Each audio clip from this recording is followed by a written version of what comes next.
الشق الأول راح نتحدث فيه عن الصديق الجيد والزين اللي كان ويانا، ونحاول أنه نهدي له بعض الكلمات على مود نحسسه بأهميته وبوجودنا وياه بحياته، وشقد إحنا فخورين بوجود هكذا صديق ويانا. أما الشق الثاني فراح يتحدث عن الأصدقاء السيئين واللي تركوا أثر بحياتنا، يمكن لحد هذا اليوم إحنا ما راح نقدر ننسى هم ايش سووا ويانا. الصديق هو شنو؟ الصديق اللي هو أنت مهما تكون ضايج كلمة واحدة من عنده تفرحك، اللي يحسسك بقيمتك قدام الناس، اللي يحكي عليك 24 ساعة وينتقدك بس ايش حد اللي يحكي عليك قدامه. الصديق اللي هو مهما يشوفك ضايج ما يعرفك إلا وأنت الضحكة مالية وجهك. الصديق هو اللي يحفظ أسرارك، واللي مهما تكون أنت تكذب قدام الناس هو يكمل القصة وياك من يمه. الصديق هو اللي يغار عليك ويغار على الناس المقربين من عندك بس اللي بعمره ما غار من عندك. الصديق هو اللي يظل يسمعك وبدون ما يمل، ويسمع كل قصصك اللي أنت تحكيها مهما كررتها يرجع يسمعك كأنما دا يسمعك من أول وجديد. الصديق هو اللي يساندك بدون ما أنت تطلب حتى مساندته. الصديق هو اللي أنتم مهما تزعلون ما يمر اليوم إلا وأنتم متصالحين. الصديق هو شيء كلش ثمين بحياتنا إحنا، والله يحفظ لكم أصدقائكم اللي مثل هذا النوع،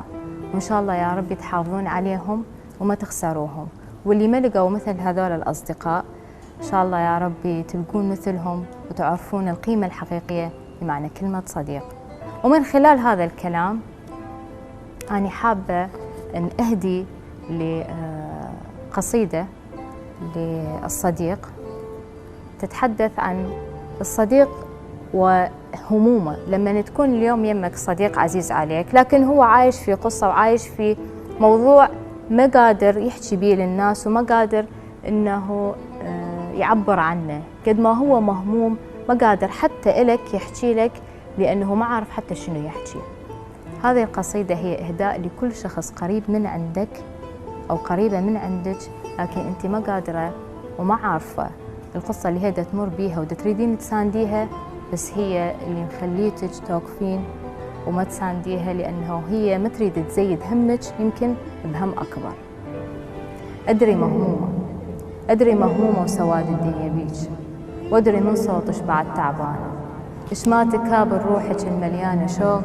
تبقى عينك تفضحك يا فلانة، وحق حسرتك اللي حسبيها منفوت، ضحكتك دم ودمع مليانة، بحة لصوتك أبد مو من فراغ وعينك اللي تلمع أظن حزنانة. احكي قولي لا تزيديها عليك أنا يمك شاهو المن أنا، احكي قولي لا تزيديها عليك أنا يمك شاهو المن أنا، المحترق قلبه تميزه هو ذاك يهوى من بين البشر دخانه، يمشي كنا واحد وضيع ظنا يسأل الجايين بلكن كانه، الشمس حد الشمس وقت الغروب وهو من فارقهم للآن، الساعة هي والوقت ما زاح عليه ينطر الملقى يهذ ذرعانه، صعبة مرة ومرة حنظل اليذوق إفراق من كان وأمس خلانه، والتخونة ربعة ما يبقى لدار تظل ما تنشد بعد بيبانه، والتخونة ربعة ما يبقى لدار تظل ما تنشد بعد بيبانه، والتحب وما تحصل عالتريد تبقى بس بسيرة الضعفانة، والتخونة ربعة ما يبقى لدار تظل ما تنشد بعد بيبانه، والتحب وما تحصل عالتريد تبقى بس بسيرة الضعفانة. إحساسي مبهم وانتي وجهك جنة ليلش ما أباوع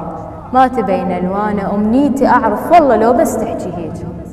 أمنيتي أعرف والله لو بس تحكي هيك أبقى أسمعها بخلق عشقانة، وخذيها مني قبل كان إيش حصلت كانوا يشيلونها ملقانة، هي صارت زينة وكل الرخيص وهي هيك الدنيا بس ويانا، هي صارت زينة وكل الرخيص وهي هيك الدنيا بس ويانا، ومو شرط